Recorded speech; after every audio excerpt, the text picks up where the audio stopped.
Well, hey everybody, what's going on today? We are going to go ahead and change out the front sight on this Glock slide here. And you'll need a little bit of Loctite. You'll need some type of a tool. I recommend, I bought this True Glow sight off of Amazon. I don't know if you'll be able to see in there. The reason sometimes you want to have a sight tool specifically for the Glocks is, and I've loosened this up already, and we'll see, I think you can see in there.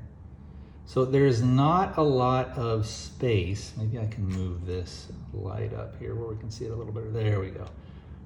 There's not a lot of space in there, so it's hard to use a regular socket wrench. You could try, but you would probably have to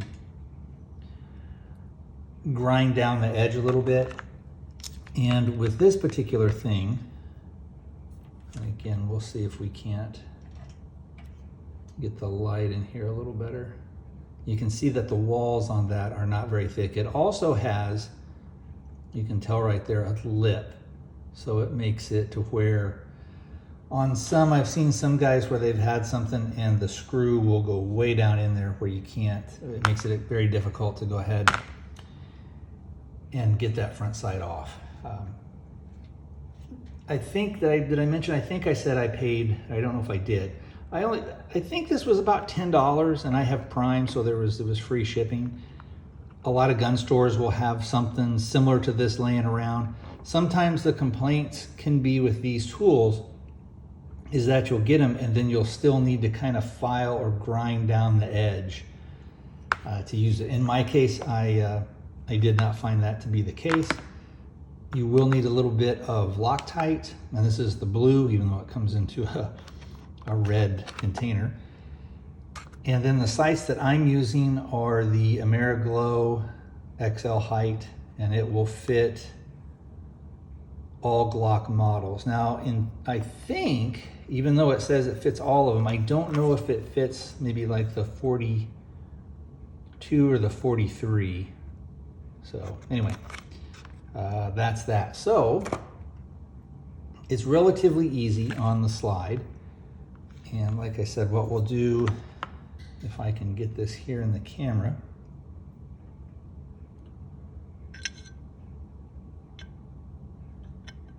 you maneuver the tool where it fits over the screw, and then you just unscrew it, and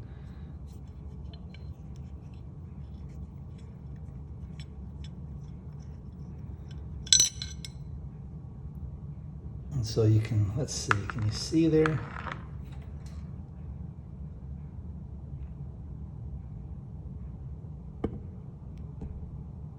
There we go.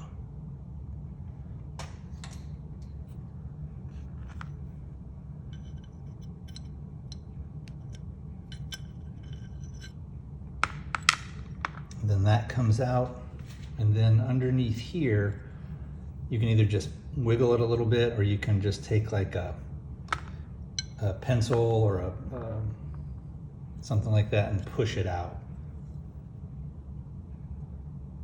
And let's see if I can show you up here a little bit. So it does have that little plastic, these are all plastic sights, and this is the front. So that's your dot. And on the side view of it, you can see there. So that on your front sight, and then here's your screw. And the replacement sights are pretty much going to be the exact same thing. And that's how it looks in there without any sights. Here's how it would look with no front sight. So the installing of the sight will basically just be the reverse. So there we see the difference in between the height of the two. So right there you can really tell the difference between the old one and the new one. What we'll do is we'll put a little bit of blue Loctite on this, and then we'll just screw the thing back in. You don't have to over tighten it or anything like that. the Loctite it will hold it for you, but you do need to get it up there and you need to get it snug. Just be careful with it. It is a very small screw. The difference is these sights are metal, whereas the Glock ones were plastic. And because the threads on this thing are very fine, you also want to make sure that you're not going to rush it or try and force it in. Just take your time with it, and it'll thread right in, no problem. If you notice a little problem, just back it off and then put it in again.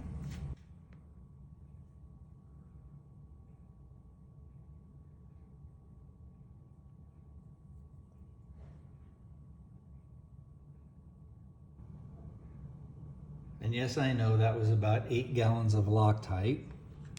So what we want to do, again, we put the front sight in. Some tools make and then I'm going to hold it with my finger, otherwise this is going to fall out. Some tools will have a little bit of a small magnet on there that will hold the screw in. In my case, it does not, so I kind of need to... Unfortunately, I'm not going to be able to show you guys really, but I feel that it's threaded. The threads have caught. So basically, that's all that you do, and then you just give it a. Again, you're not over tightening this. You're not doing it as hard as you possibly can.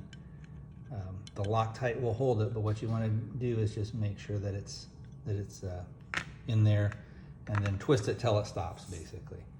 So that is pretty much our front sight install.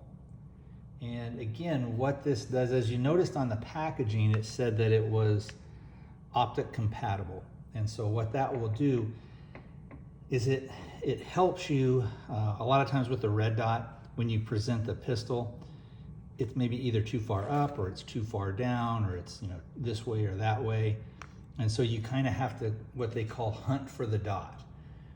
And with the higher suppressor sight, it sticks up higher in that red dot window so that it makes it easier for you to reference and find the dot. Basically what it's doing is it's letting you position your pistol or the slide, or however you want to say it, kind of in a level fashion to where that dot is going to be, you know, right about here on the in your red dot window.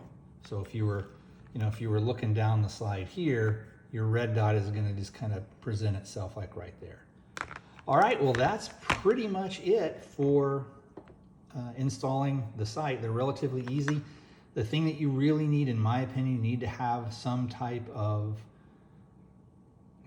front sight tool to be able to get in there and remove it.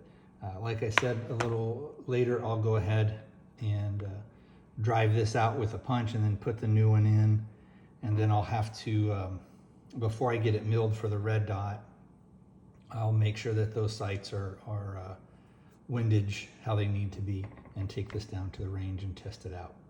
Oh, another thing, I will probably let this cure for about 24 hours before I try and shoot or do anything with it. All right, if you got any questions, go ahead and let me know. Some of this stuff I may have put up the sad panda over some parts of the installation, just because of certain channels or certain streaming services don't want you to show complete stuff.